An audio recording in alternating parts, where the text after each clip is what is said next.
ரொம்ப ரொம்ப சந்தோஷமாக இருக்குது. இன்றைக்கி இப்படி ஒரு அவார்ட் ஃபங்க்ஷன் பார்த்து ரொம்ப வருஷம் ஆச்சு எனக்கு.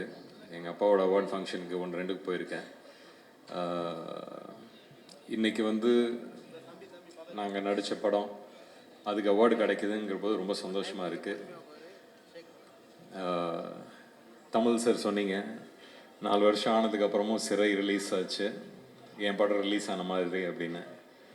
அப்படி நினச்சாதான் ஒரு டீம் வின் பண்ண முடியுங்கிறதுக்கு உதாரணம் இந்த படம்.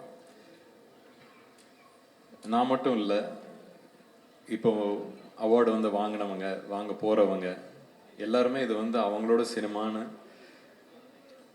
லைஃப் கொடுத்துருக்காங்க. ஸோ அவங்க எல்லாருக்குமே நன்றி.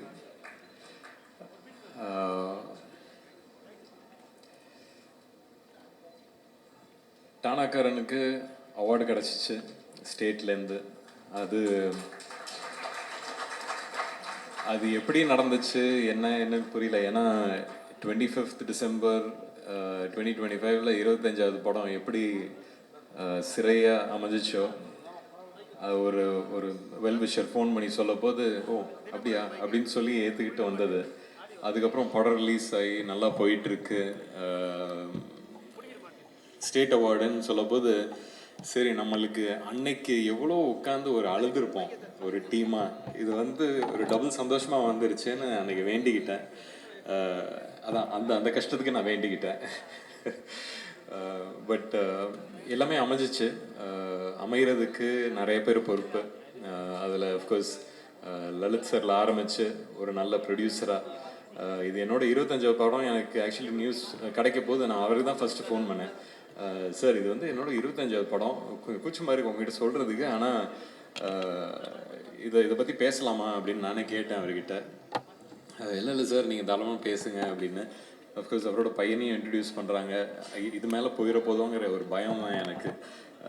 பட் அதான், அந்த ஒரு மனசார ஒரு நல்ல விஷயம் செய்ய போது அது கரெக்டாக போய் சேர்ற மாதிரி தான் இந்த படம் கரெக்டாக போய் செஞ்சிச்சு. அதுக்குள்ளே இருக்கிற விஷயங்கள் கரெக்டாக போய் செஞ்சிச்சு. ஸோ அதுக்கு வெரி கிரேட்ஃபுல்.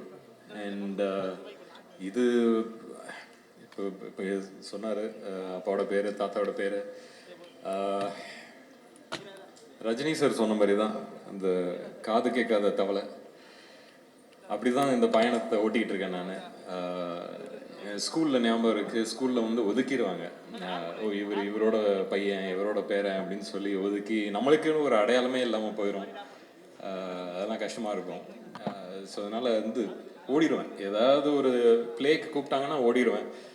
ஏதாவது வந்து பாடுன்னு சொன்னால் ஓடிடுவேன். ஸோ இப்படியே நிறைய இடத்துல ஓடிக்கிட்டே இருந்தேன்.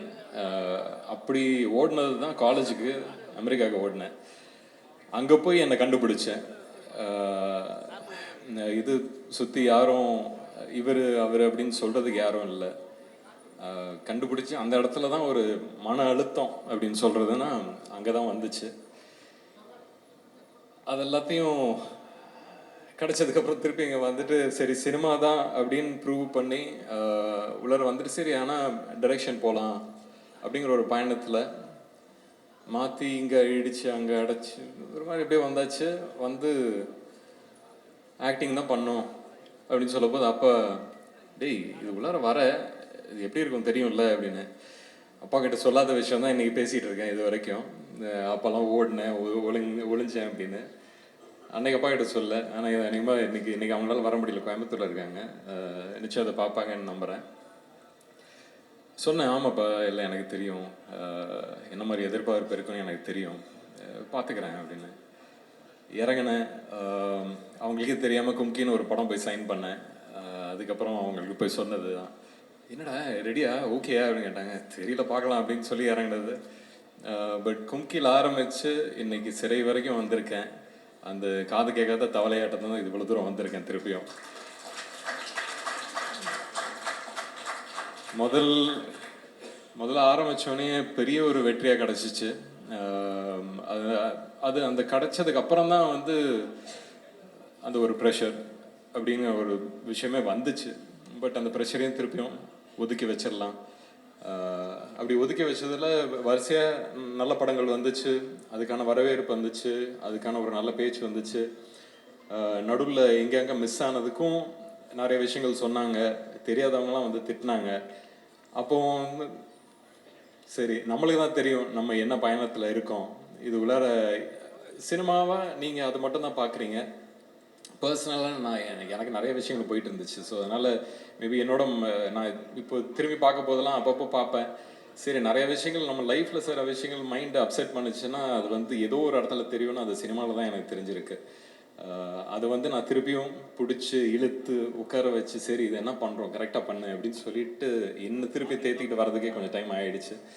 பட் அதுக்கப்புறமும் சினிமாக்குன்னு ஒரு விஷயம், ஒரு டைம், ஒரு லக்கு, இவ்வளோ விஷயங்கள் இருக்குது. அதுக்குள்ளே இருக்கிற பாலிடிக்ஸ் இருக்குது. வளர போதே தட்டி விடுறவங்க இருக்காங்க. யாரோட ஒர்க் பண்ணணும், யாரோட ஒர்க் பண்ணக்கூடாதுன்னு நிறைய விஷயங்கள் இருக்குது. அதெல்லாம் கற்றுக்கிட்டு தான் வந்திருக்கேன். ஸோ இந்த 25 படத்துக்கு அப்புறம் என்ன அப்படின்னு கேட்டுக்கிட்டால் இப்போ தான் முதல்ல ஆரம்பிக்கிற மாதிரி இருக்குது எனக்கு. இதுக்கப்புறம் பண்ண போகிற விஷயங்கள் எல்லாமே வந்து எனக்கு முதல் படத்துலேயே தெரிஞ்சதுன்னா இன்னும் பெட்டராக இருந்திருக்குமேன்னு ஒரு எண்ணமும் இருக்குது. பட் அப்பா சொன்ன மாதிரி தான், டேய் நான்லாம் வந்து உன்னை ஹெல்ப்லாம் பண்ண மாட்டேன், நீனே கற்றுக்கிட்டு வரணும் அப்படின்னு. இப்போ கற்றுக்கிட்டு வந்திருக்கேன். இதுக்கு மேலே என்ன நடக்குது எது நடக்குதுன்னு நம்ம பார்க்கணும். பட் அதுக்கான ஒரு தைரியம் அன்றைக்கி எப்படியும் ஒரு கும்கி யானையை பிடிச்சிக்கிட்டு வா அப்படின்னு போன மாதிரி அந்த மாதிரி தான் இன்றைக்கி இண்டஸ்ட்ரியும் பிடிச்சிட்டு போயிட்டுருக்கேன். ஸோ அப்படி இந்த பயணத்தில் மீட் பண்ண இந்த சிறை டீம், டானாக்காரன் தமிழ் சார் ரொம்ப கொடுத்து வச்சுருக்கேன். Lalit sir, thank you sir for taking a movie like this.